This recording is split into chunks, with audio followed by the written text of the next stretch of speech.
last week. Today we're going to review the Dillon Square Deal B progressive reloading press. As you can see, I had a chance to reload a few hundred rounds. I actually reloaded more than what you see here. I've shot some of it and so on and so forth. But you know, I reloaded enough to get an idea of you know the quirks that this press has. The Square Deal B is a pistol caliber only. Correction, is a straight wall pistol caliber only press. It is a progressive press. You can't load anything with a bottleneck. No rifle calibers, no bottleneck rifle calibers, no bottleneck pistol calibers like 357 SIG, although really, who's going to reload 357 SIG? You know, it's limited in what it can do, but if you reload one caliber in volume, say for instance if you shoot IDPA or IPSC or something like that, and you reload, you know, you shoot a lot of 9mm or 40 or 45 or 38 special or anything like that, and you reload, that's what you shoot more of than anything else, then this is a really good deal. It retails for $380 or $390 depending on where you buy it from, and it sets up in, if everything goes to plan, you can get it set up and actually be reloading in less than an hour. It comes from Dillon in a box, obviously, and it comes with everything you need to reload one caliber, not including the bullet components themselves or the powder. It comes with one set of dies of your choice. It's available in several calibers. It comes with one set of dies of your choice. It comes with your powder measure. It comes with two different measure bars, one for measuring out, for throwing small quantities of ammo, or small quantities of powder rather, one for larger quantities of powder. It comes with two primer feed systems, one for large primers, one for small primers. It comes with one primer pickup tube for large and one primer pickup tube for small primers. You are going to want to buy more primer pickup tubes, okay? Just because loading the primer pickup tube is kind of time consuming. I mean, I can do 100 primers in just under 5 minutes, but if you're reloading in any kind of volume, you want to have 2 or 3 or 4 or 5 pickup tubes ready to go so that you don't have to stop and reload that same pickup tube the whole time, every time rather, excuse me.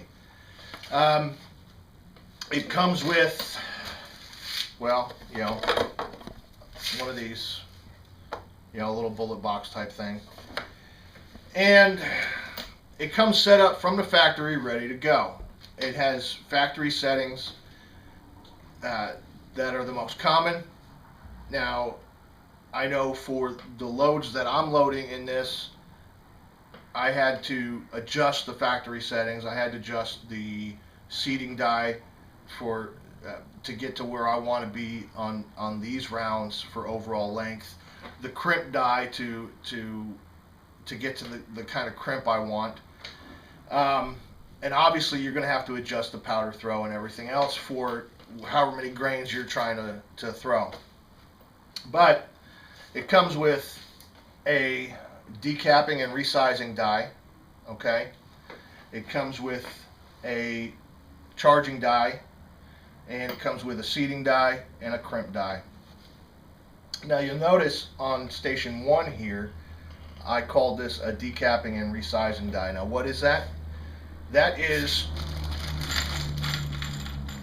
underneath, and you won't be able to see it, but there's a pin, okay? And what that does is when you crank down on the handle, okay, it pops a spent primer out.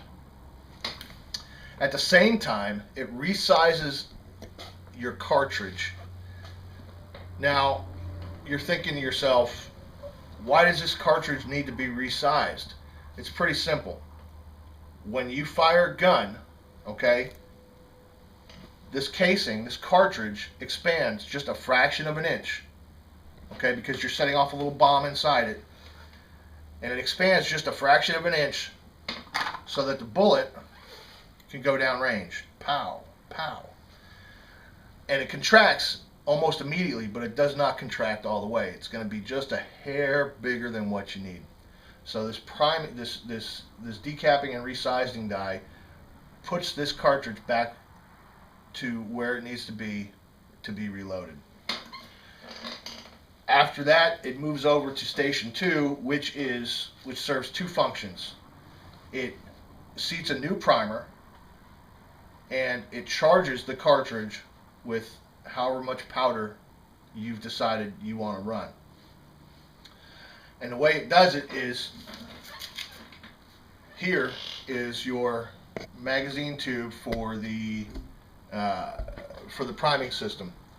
And there's a stack of primers. There's a stack of about 100 primers, okay, facing anvil down. The anvil is a shiny part of the primer. But there's a stack of about 100 primers facing anvil down that gets picked up by a slider. And I'll show you a slider.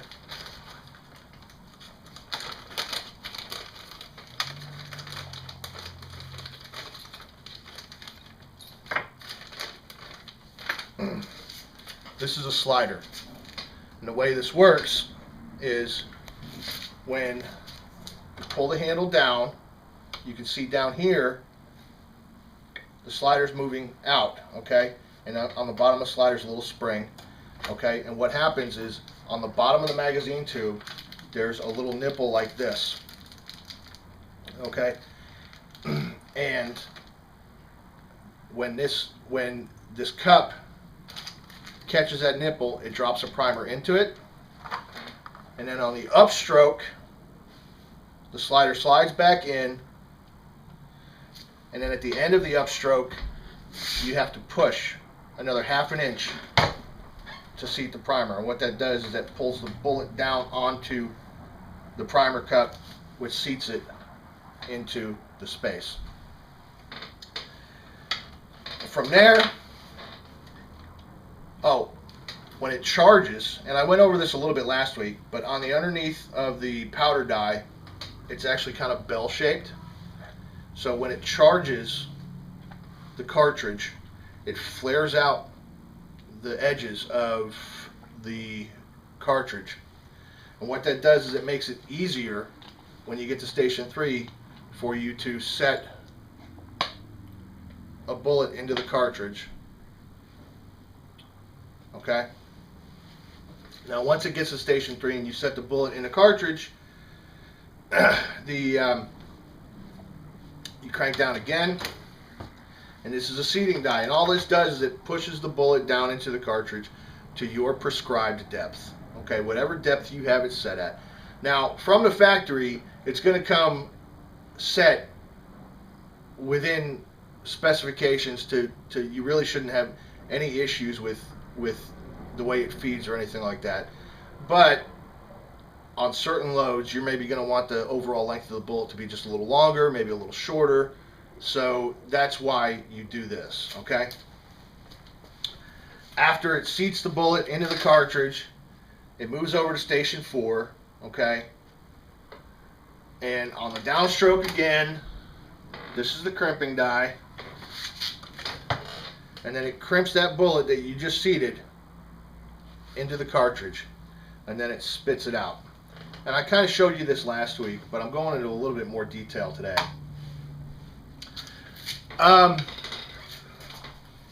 Now, I'm not a Dillon fanboy by any stretch, okay? However,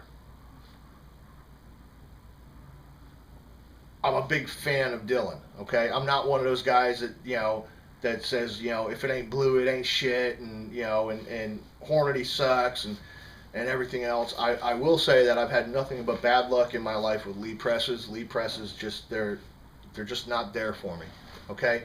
But having never used anything besides a Lee or a Dillon, And I don't have any experience with the Hornady presses. I've never used one. Once I started using Dillon, I just kind of never went back. You're going to pay a little more for a Dillon press. It's just the way it is.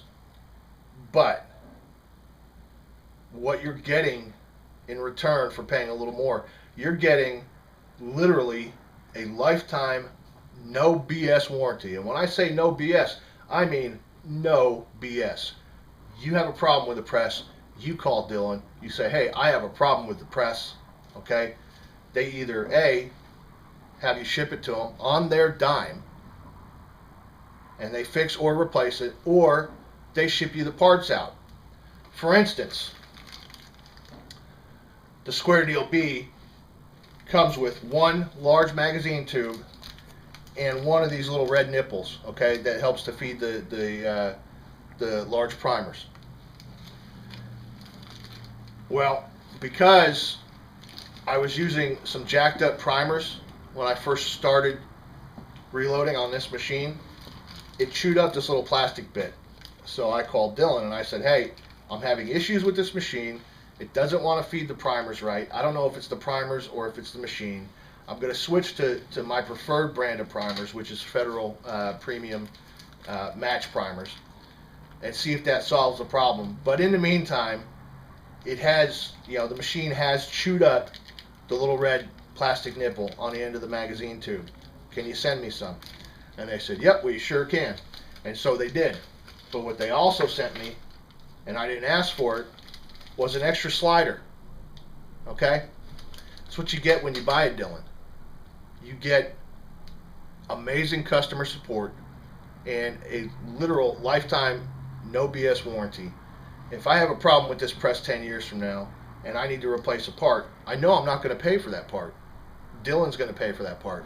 So you're paying a little more, but it's really the only money you'll ever have to spend on the press, unless you decide you want to, if you buy a higher end press like a 550 or a 650 or a 1050 and you want to buy all the accessories and stuff, that's on you. But for the press itself, okay, you're never going to have to spend another penny on that press because Dillon's going to support it. Now, what it also comes with is a primer low warning system. And come around here with the camera.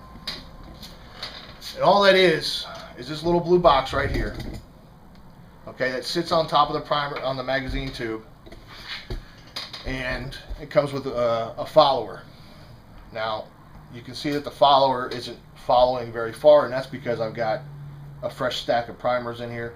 But what will happen is as you go through the primers, as it drops, the end of the follower is obviously a little heavier, and once you get down to 2 or 3 primers, it does that. It's just an audible warning system letting you know that you're getting to the end, so that you know you have to reload the magazine with more primers, because if you start running ammo through without primers, you're just going to dump powder all over the place and have a problem. It's just going to be messy. So, press, dies, 2 powder throw bars, obviously a powder hopper. It doesn't come with any tools, okay, but everything on these things just takes standard Allen keys, and I have literally thousands of Allen wrenches lying around the shop, so that's not a big deal. And you should be ready to go out of the box and reloading ammo in about an hour. Now, some people have said, I don't like Dillon's because it's so hard to adjust the powder throw. Okay? What a powder throw is a preset measurement of powder. Every time you work it, it drops X amount of grains into the cartridge. It's really not that hard to adjust them, guys. Right here is where you adjust it. Okay? It's just a little bolt.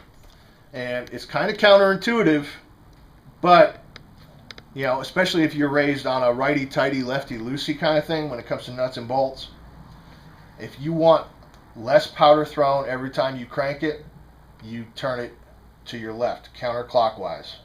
Okay? Now, that's counterintuitive in the respect that you would think that opening, turning it left is actually opening it more, but it's not. It's closing it.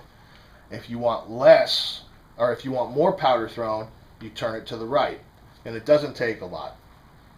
This one came from the factory set at like 5.5 grains, which is actually a pretty common, depending on the powder you're using, a pretty common powder throw for 45 ACP. Of course, I'm adjusting it because I want different amounts of powder, but it doesn't take that long to do. It takes a couple minutes. You throw it a few times. The way it works is, you put a cartridge in here, and they'll actually send you a cartridge to use. And you throw powder about 10 times. You dump it all back in, and what you're doing is you're allowing the powder to settle. And then after 10 or so times of throwing powder, then you start measuring. So you crank it again, throw it on your powder scale. Okay, say it's 5.5 grains, but you want to go less. Well, you just crank it out. Okay, and it's just it's not hard to do. It just takes a little common sense and a few minutes, and pretty soon you'll be throwing powder exactly where you want it to be as far as the weight goes every single time. Now, a good rule of thumb when it comes to this stuff is every couple hundred rounds or so, you want to measure and make sure that it's still throwing the correct amount of powder. Okay? Same thing with your seating die. You want to make sure, if you have it set to a specific overall length, you want to make sure every couple hundred rounds or so you take and you take a finished bullet and you put it on a caliper and make sure it's still within where you want it to be. And same with the crimp. Well, actually, the crimp, you don't really have to adjust that ever. Once you get it where you want it, you shouldn't have to touch it at all. Now, what happens when you decap? Okay, it's going to take and pop that primer out. Now, watch what I'm doing here. On the upstroke, we're going to come from station 1 to station 2, and then I'm going to continue, okay, until it stops. Okay, now that cartridge is primed. But what it did is it popped that primer out, it sends it into this little bin down here, and there's room in this bin for, a couple 300 spent primers. Now, if you don't seat the primer properly, this is what can happen. You don't worry about it. Okay? There's lots of bad shit can happen, guys. Okay? The first thing is it doesn't seat deep enough. Okay? So it's in there, but it's not quite deep enough, and what that means is you didn't finish that upstroke. Second thing is this. That's sideways. That's bad. Okay? It didn't feed right, so that's what happens. Third thing is upside down. Okay? It's seated fine, but unfortunately it's seated the wrong way. Now, on stuff like this, a lot of people will take and pull the bullet using a bullet puller, okay? Run this through and decap it. Now, pay attention to when I tell you this, because this is important. Don't ever decap a live primer. Ever. Just don't do it.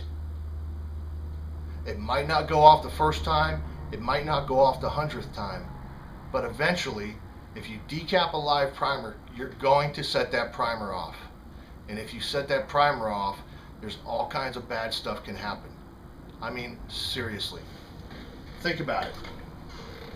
Got all this stuff here, all these spent primers that are still slightly flammable and slightly explosive. So you decap a live primer, okay, and it goes off, and while it's going off, it's falling into a bucket full of primers. Okay? You decap a live primer and it goes off, and the spark is just enough to hit the powder funnel. Okay? Now you've got a half a pound of gunpowder here. Okay? And it's gonna set off a chain reaction. shit's gonna go boom, and it's not gonna be fun. You're gonna get hurt. So just don't do it. What you do, and I haven't done it yet, but I'm going to, is I'm gonna take this bullet, I'm gonna put it in a container, okay? I'm gonna flood it with a penetrating oil. I'm gonna flood it with REM oil or CLP or WD-40. I'm going to flood it and I'm going to soak it, and then I'm going to throw it away. Okay? Yeah, I really don't want to throw away a good piece of brass and a good piece of copper, but it's better than blowing it up and getting myself or somebody else hurt. And that's what you do with that, okay? Don't decap a live primer. And if you get a primer that doesn't seat properly, soak it with a penetrating oil, soak it overnight with a penetrating oil, throw it away. Seriously, it's not worth the risk.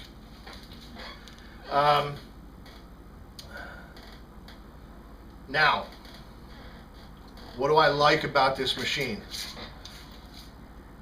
If you look at the advertisements, it's going to advertise somewhere in the neighborhood of 300 rounds an hour or so. And that's feasible, but a good steady pace, you get 100 and a half rounds an hour. If you want to reload ammunition faster than that, okay, then buy a different press. Buy, you know, like a Super 1050 or something, okay? But it's excellent for what it is, okay? And once you get into a groove, there's something very zen about reloading, okay? Once you get into a groove, you know, and I can sit here like this, okay, and just put the cartridge in, okay? I'm going to finish actually making this bullet while it's in here. Put the cartridge in with one hand, seat the bullet with the other, crank, okay? There's something very, very zen about reloading bullets. Okay? Something very zen. You can get 100, 150, hell, maybe even 200 rounds an hour if you want to rush.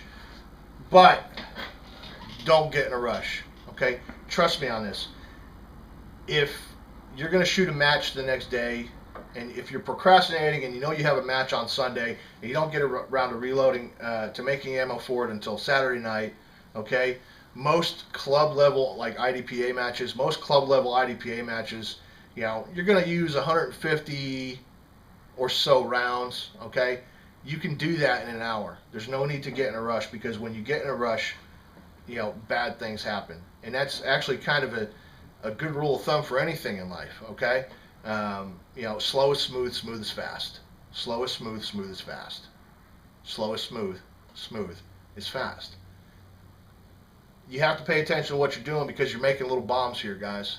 Okay, you're making things that go boom, and things that go boom can backfire on you and cause bad things to happen to you or to bystanders.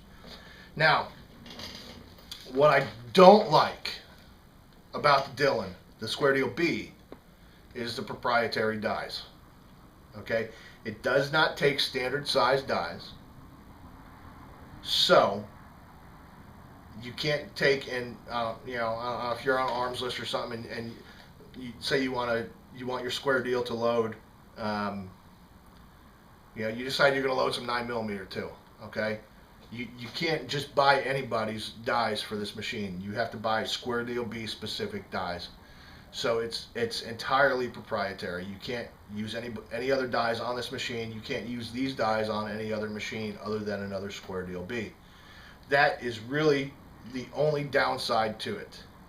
Seriously. And in the end, that doesn't matter, because if you're buying one of these, you're probably just loading one specific caliber in quantity, and that's all you need. Like, this one here is set up for 45 ACP. That's all it's ever going to get. Well, no, I might load some 40 on it for Rusty if he buys the dies for it, but you know, if I can talk him into shooting matches again. But and for whatever reason he likes 40. You know, he can't shoot 45 like a real man, so I don't know. But for what I'm doing with this machine, you know, it's perfect because I'm here at the store. I'm here 6 days a week. Today's Sunday, so actually I'm getting to be here 7 days a week now. And sometimes when I do get home from work, I'm just not in the mood to do anything except sit in front of the television. Okay, I'm tired, my back hurts, whatever.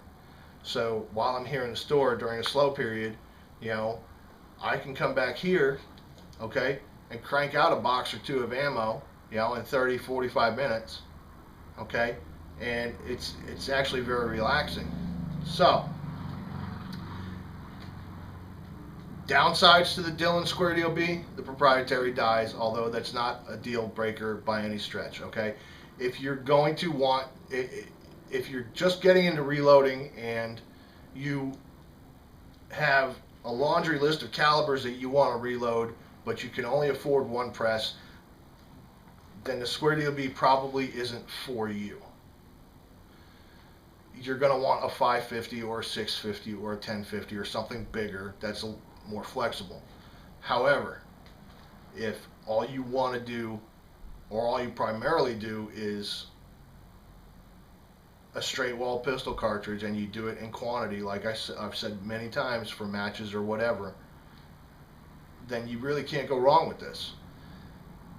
It's got, again, the Dillon no BS lifetime warranty.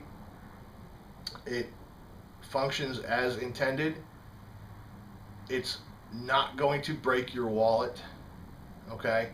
You can buy a 550, you know, I think the 550B is, I think they're retailing now for $500 or $600. That's without a caliber conversion kit. Okay, so that's without dies. Okay, the dies are going to run you another 60, 65 bucks. You know, and I priced one actually just last night for kind of comparison, because I haven't actually bought a bigger press in a very long time, and so I was checking on it to see where prices were at now. For like a 550B with all the accessories and a single caliber conversion kit, you're going to be somewhere, and this is right off Dillon's website, so feel free to go check it. You're going to be somewhere in the neighborhood of $1,400. Okay, now again, that's with all the accessories. Okay, that's with all the goodies that you can possibly buy for it, and you're only going to get one caliber out of that. One. 400 bucks, not including powder, cartridges, primers, bullets, so on and so forth. 400 bucks, and you have a system that you just bolt to your bench and call it a day, and you're ready to rock with one caliber of your choice. Let's talk about benches for a minute. You don't need to build a big, huge, sturdy workbench out of, you know, timber. Okay, it does have to be sturdy, and you have to immobilize whatever surface you're using, whatever you're going to use. You have to immobilize it as much as possible to help prevent mistakes with the priming system or the powder throw. Okay, but what I'm using back here is just an old kitchen table that I have secured to the wall, and I've sandwiched between two pieces of 3/4 MDF, and that's admittedly that's overkill, but that's kind of what I do. And I've got it all bolted down nice and secure. Okay, so you don't have to go and build some special huge, you know, workbench on steroids to mount a press. The Square Deal B is actually really light,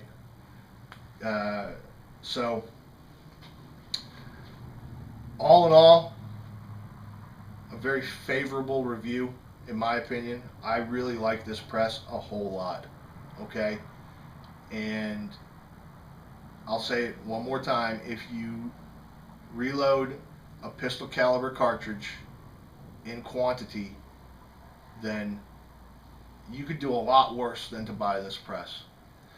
I'm not actually a Dillon factory direct dealer.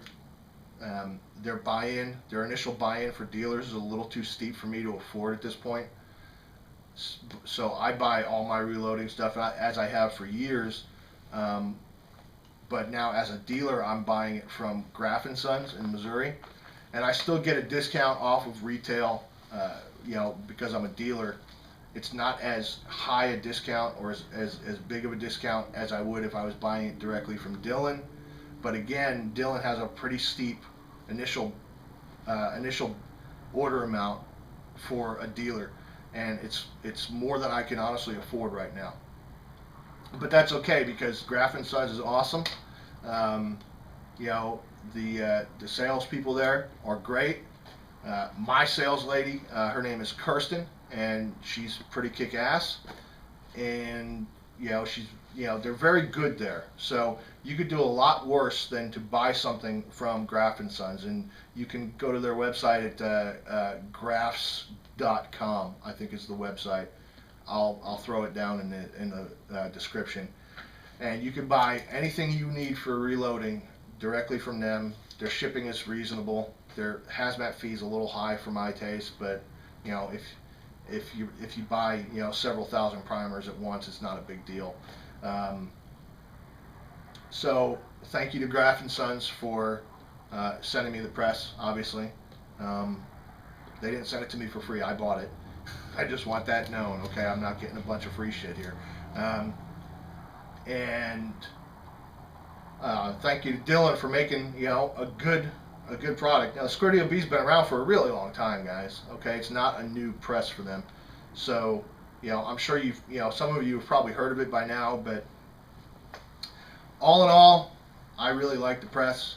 For what it is, it does an amazing job, and I couldn't ask for anything more. So